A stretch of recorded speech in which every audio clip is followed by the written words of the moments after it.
Hello everyone and welcome to another episode of Thought Leaders of Tomorrow. Today we have with us Ms Kyasha Bhoola, the Head of Business and Management at African Link Travel. Welcome Kyasha. Hi, how are you doing? Great, thank you. Thank you so much for joining us. Today we're going to learn a little bit about Ms Kyasha's journey in the travel industry so far and what kind of insights she has to offer us. So shall we get started? Sure. So what drew you to the travel industry and how exactly did you venture into it? So I basically grew up in the travel industry. I remember having holidays at WTM London and going on the India Roadshow during my summer break. So I've been involved in travel and tourism from the time I was about 16 years old. Great. And how would you say your experience has been so far, given that you started at such a young age? What's the entire experience been like? I think because it comes so second nature to me, it's been fun and I'm able to wheel and deal and just make and create so many things because I know the ins and outs. People that have come into the industry well into their mid-30s, they're still trying to figure out how the ins and outs of the industry, and I'm already creating stuff and able to maneuver around it. Great. How would you say African Link Travel is unique? What would its USP be? So I think African Link's USP is the freedom route.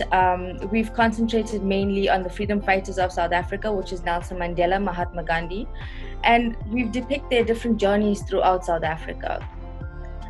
Because we've also been in the tourism industry so long and we have our own transport, we're very well recognized. So if we have to go into just say Nelson Mandela's house, so African Link's USP is the freedom route, where we basically depict Nelson Mandela and Mahatma Gandhi's journey throughout South Africa.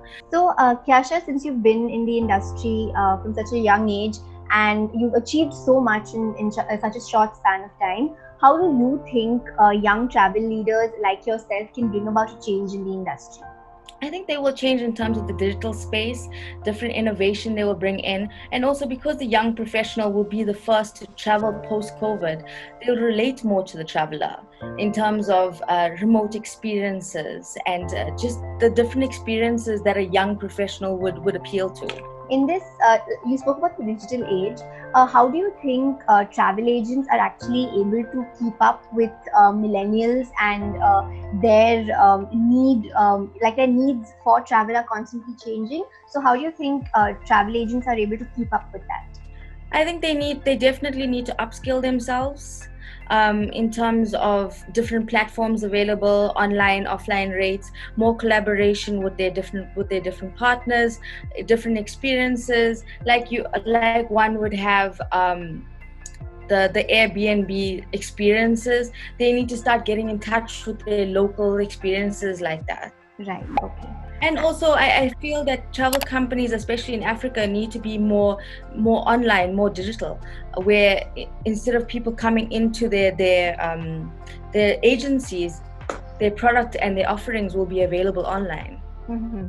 So coming to COVID-19, how would you say your organization is coping with this crisis, and how are you all helping out your employees through the way? It's had a negative effect, as it's had on the rest of the tourism industry in the world, but it's also given us a chance to plan and re-engineer. In this process of us planning and re-engineering, this has given us innovative products which have allowed us to sustain our employees and keep them on board. The coronavirus has also, brought about the question of conserving the environment, because there have been so many reports of, the fact that there's been such little human interaction, and that's kind of had a positive impact on the environment. Carbon emissions have reduced, and, the general pollution has reduced. And sustainability is also a huge part of travel. So how do you think the travel industry is actually kind of evolving to incorporate more sustainable methods in the way that they function?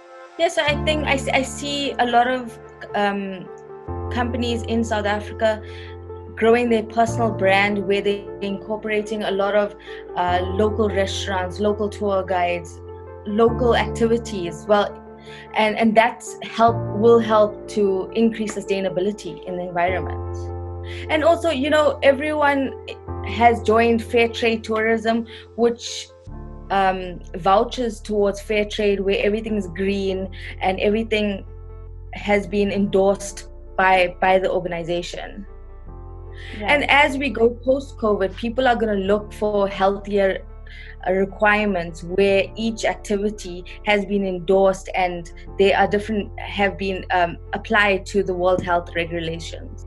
Also, Kyasha, finally, my question to you would be: what would your message be to other aspiring individuals who want to be a part of the travel industry? What would you like to say to them? I would say it's even though it looks bleak right now, the foundation is all there. It's just up to the individual to come in and put a bit of innovation, put a bit of digitalization, and see what more can be done. People are definitely going to travel. Young people, a young professional is definitely going to jump on a plane and go somewhere. It's and they're going to rely on people like travel agents or people like similar to their age to ask them, what are their thoughts, what is safe. Yes, there's TripAdvisor and there's a lot of things online, but they're going to go back to their travel agent and say, is this safe? What are the ratings on the Right. So there's definitely a scope. No one is going to sit in their house forever. Great. Thank you so much for chatting with us, Kyasha. That was wonderful. Thank you for all your insight. Thank you so much for having me. I'm really excited to be part of the Startup Mentor Board, which mentors, guides, helps startup companies in travel and tourism industry by well-known travel leaders for technology, digital, business transformation, collaborations, and alliances at both national and global levels.